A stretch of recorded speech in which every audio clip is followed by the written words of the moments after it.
We kick things off with Kirk announcing they're on a diplomatic mission to Opinionated 7 to begin opening relations with their star cluster. Diplomatic relations, obviously. I suppose with Kirk people would immediately assume a different kind. Only there's a signal, a 710, which means that under no circumstances are they to approach. But Ambassador Robert Fox ignores that, and as this is a diplomatic mission, it's under his command. It could, of course, start a war, but that's not the kind of thing that would concern a diplomat, would it? The locals are a bit of a paradox, very advanced, and yet they keep to their own solar system. And more good news, the last Federation ship sent here, the USS Valiant, never returned. That makes it sound like they'll be in for a nasty welcome after disregarding Code 710, but instead the locals just scan and then seem to ignore them. Huh. Well, Kirk and Spock are heading down there with a few red shirts to check this out. Red shirts, as you know, are like a canary in a cage for a miner. This will leave Scotty in charge while they head down. Oh boy, he and the ambassador should get along like a snake and a mongoose stuck in the trunk of Kipling's car. They're given a friendly enough welcome, but Mia 3, the one who greets them, reminds them that they were warned not to come here, then takes them to the High Council, led by Anan 7. He says that diplomatic relations are impossible because of the war. We have been at war for 500 years. 500? After that long, it ceased being a war and become your national pastime. Spock says that all scans of the planet show no signs of war, that everything is peaceful and comfortable, and yet Anan 7 says 1 to 3 million die in the war every year. The war is with the third planet in the system, Vendikar, and speak of the devil, Vendikar attacks right then. What is it? A hit, right here in the city.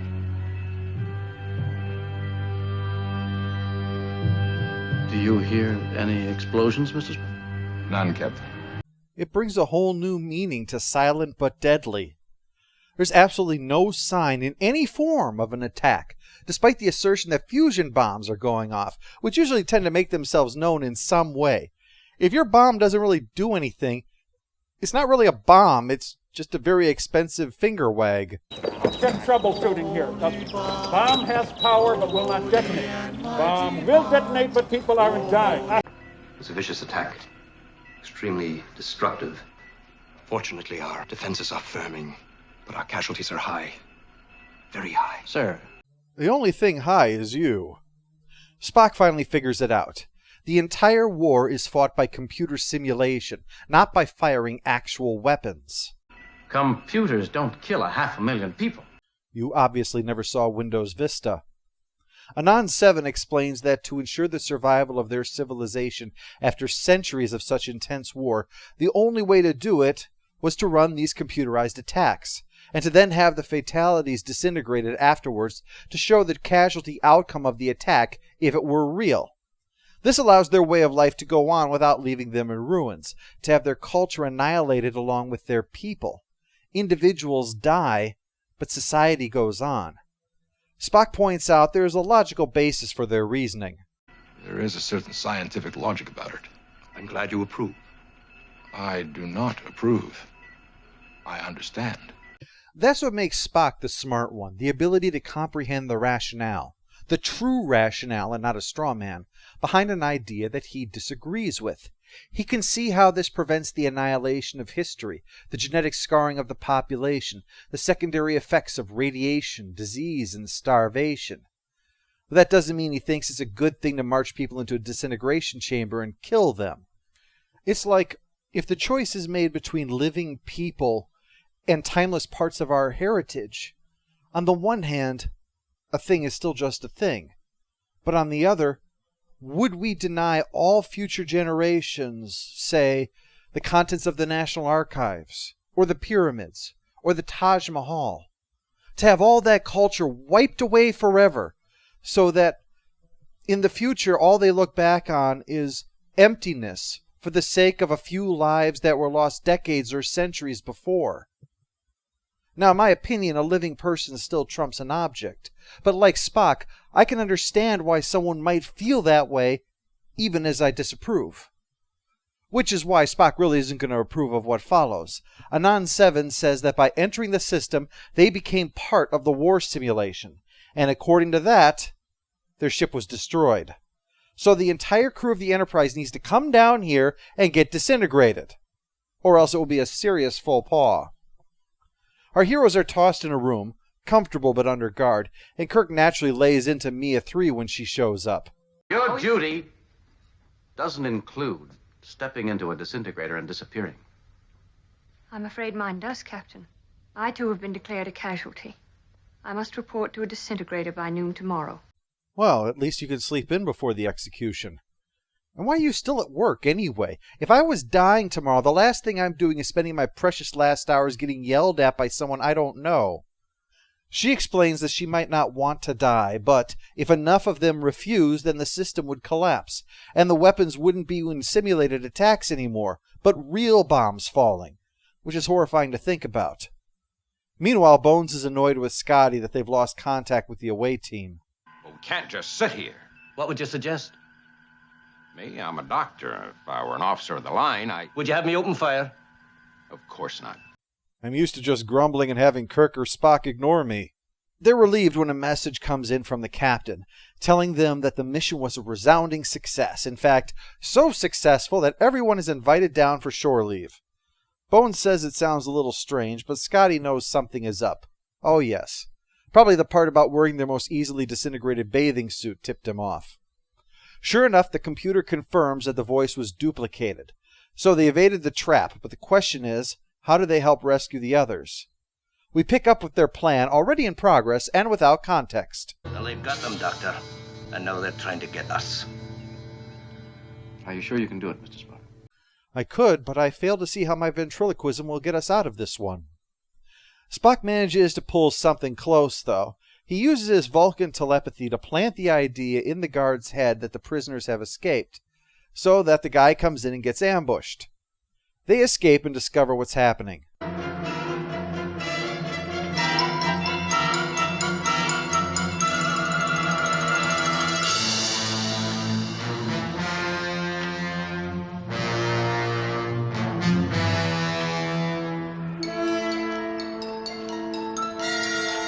Entrance, Captain, but no exit. They go in, but they do not come out. That's nothing. I saw a guy in Vegas once who did that trick. They nab Mia 3 before she heads in. Then Spock gets involved. Sir, there's a multi-legged creature crawling on your shoulder. Impossible. I was told not to bring my parrot to work today. Bad for morale, they said. He nerve pinches the guy out, takes the gun, and they blow up the disintegration chamber. It might seem that they're overstepping their bounds a bit, getting involved like this.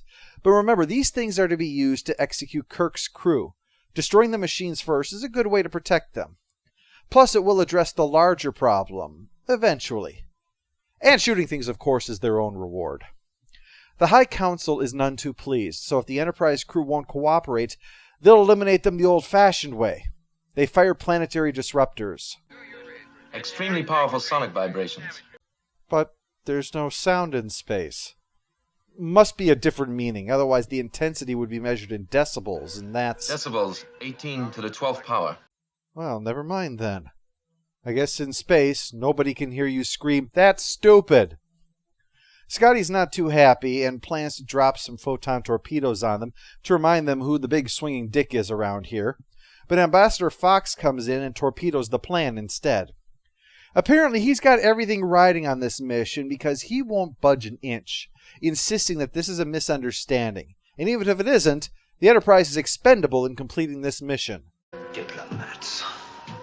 The best diplomat I know is a fully activated phaser bank. He learned everything he knows about command from his captain, that's for sure.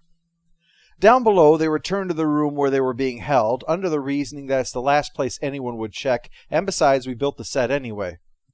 They've got some more weapons now, plus a communicator and some disguises, although there is a serious drawback to wearing those disguises. They make you look like a dork. While Spock works to get the communicator to reach the Enterprise, Kirk insists Mia 3 help them reach the war room as part of his plan to end the killing. Might seem like a Prime Directive issue, but I think it's safe to say that there's no unringing the bell at this point. You might as well go full frontal Kirk on them at this point. And to help justify him doing that, Anon 7 is considering options. This is a grave crisis, and I am at a loss to know how to proceed. Enter scene while walking like a gorilla. Check. Earth Ambassador's calling with an urgent message.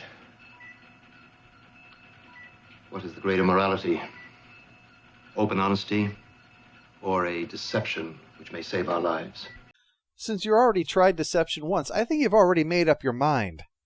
So he tells a massive lie, that the attack was due to a sensor glitch that misidentified the Enterprise as an enemy vessel, and since they are at war, naturally the response was to attack. Now that he said that, all of a sudden the attacks stop, as if these things go off all the time like this and don't get turned off until somebody notices. Like the planetary death ray is a coffee pot brewing at the wrong time, and nobody checked it until someone burned themselves.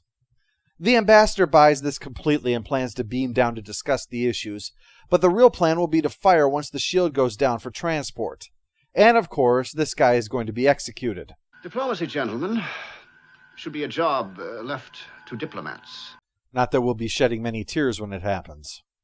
He orders Scotty to keep the shields lowered too, but Scotty refuses, saying he can be reported, dishonorably discharged, and thrown in prison if the ambassador wants to try, but the shields are staying up until he has more assurances than the word of a guy who faked a message and then shot at them. As the locals prepare for the ambush of the ambassador, Kirk pays Anon 7 a visit in private. Join me in a drink, Captain. You'll find our trova most interesting. I didn't come to drink. But I am flexible. Down the hatch. Anon 7 says Kirk's people are like his own. Barbarians, killers by nature, with building as an afterthought. And he repeatedly offers Kirk a drink. Not to worry, it's not drugged or anything, but the purpose is twofold. First is to offer the point of contrast he wants to make. Kirk's way of acting, brute force, destructive, which kind of describes Shatner's acting now that I think about it. But his tendency to point guns, like he is at this moment, makes him a savage next to the gentleman who offers a drink like a civilized person. He has suppressed his barbarian nature, and his method of waging war likewise reflects that, while Kirk remains nothing but a fancily dressed savage. The other reason is to alert the guard, but Kirk sees that trick coming, and tries to escape, but they have him outnumbered, so eventually he goes down and gets dragged off, so he can reappear in the final act. Luckily, Spock has rigged up the communicator to get in touch with the Enterprise to let them know not to land anybody, or they'll be killed immediately, as the ambassador is learning when he and his aide are picked up for escort to the disintegration chamber. Spock and the red shirts will go to try to intervene, but he warns Yeoman Tamura to watch Mia 3. Knock her down and sit on her if necessary. But be sure to film it so I can watch it later in private. He saves the ambassador just in the nick of time and takes out another disintegration station. By now, Mr. Ambassador, I'm sure you realize that normal diplomatic procedures are ineffective here. It should have sunk through even your thick skull by now. Speaking of which, Anon 7 is ranting at Kirk about what it will mean if they violate the treaty. Actual war. Complete destruction of our culture here, yes, and the culture on Vendikar. Disaster, disease, starvation, horrible, lingering death, pain and anguish. That seems to frighten you. Bark, bark, chicken, chicken. Those 500 people of yours more important than the hundreds of millions of innocent people on Aminyar and Vendikar? What kind of monster are you? I'm a barbarian. You said it yourself. Few can pull off grinning with self-amusement while under guard in an enemy war room like Kirk can. This is a man who, if you walk in on him in bed with your wife, will just nod at you and ask if you want to join them. Incensed, Anon 7 resorts to the only option left, threatening the hostage's life. So he contacts the Enterprise, only for Kirk to leap in and order General Order 24 in 2 hours. General Order 24 is to wipe out all alien life on the planet. Plus, Spock's group is causing all kinds of sabotage. The Vendikar leaders are demanding to know WTF, and all Kirk can do is grin at him. It doesn't help when the demand that the Enterprise crew beam down or the hostages be killed is met with, "You can suck my big Scottish ding-dong." In his moment of deepest despair, Kirk lunges and disarms the guards, now taking them and the High Council prisoner, and with the arrival of Spock, can give a Kirk speech. It calls to mind a quote from Robert E. Lee when he witnessed a Union charge that was successfully repelled. "It is well that war is so terrible, otherwise we should grow too fond of it." The paradox that has often been brought up is that it is close to impossible to make an anti-war film that shows war in all its ugliness because it can't help but excite at the same time. War is the pitting of mind against mind and body against body, our innate interest in competition, in overcoming, triumphing. The thing that holds us back from it is that it is so awful a thing, that with it comes annihilation of places, of people, of culture, of history, of minds. Its scars linger on long past the point when anyone cares anymore for the why. Kirk's point is that this war has gone on for 5 centuries only because they have sanitized it. Even with real death, the cost is not enough to dissuade people, to realize that war should be the final resort, not carried on simply out of inertia. So as Kirk sees it, the only way he can save the Enterprise is to end the war, and so he destroys the computer. The only war that they can have now is real war. So the choices are to wage it in all its ugliness or end it. But Anon 7 insists that war is in their nature, just as it is in humanity's. And Kirk doesn't deny it, but rather recolors it. The instinct can be fought. We're human beings with the blood of a million savage years on our hands. But we can stop it. We can admit that we're killers, but we're not going to kill today. That's all it takes. Knowing that we're not going to kill today. The Vendikars will be just as horrified by the idea of real war as Anon 7 is. So Ambassador Fox offers to serve as a facilitator to discuss the peace process with both sides, to end these centuries of pointless death and resolve the issues at the heart of it. If they even still matter. I mean, they might all still be fighting because someone said the head of the High Council was ugly and it snowballed from there. I think it's probably best to just end things now. Post-episode follow-up? Annoying character goes to Ambassador Fox, a real insufferable type. Plus he's distracting with those huge bags under his eyes. Looks like he's got 2 kangaroo pouches on his face. Final score for A Taste of Armageddon is 7 out of 10. It's an enjoyable and effective anti-war story, though it does feel like it's padded.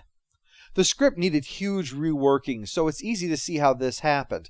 But given that problem, the result is very engaging, with an interesting idea and intriguing exploration of the nature of this sterilized war. All in all, it's a worthwhile effort.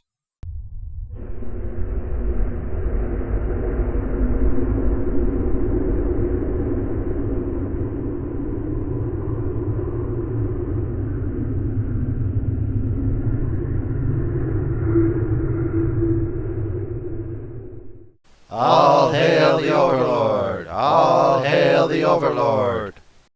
Well, Scotty, now you've done it. Aye, the haggis is in the fire for sure.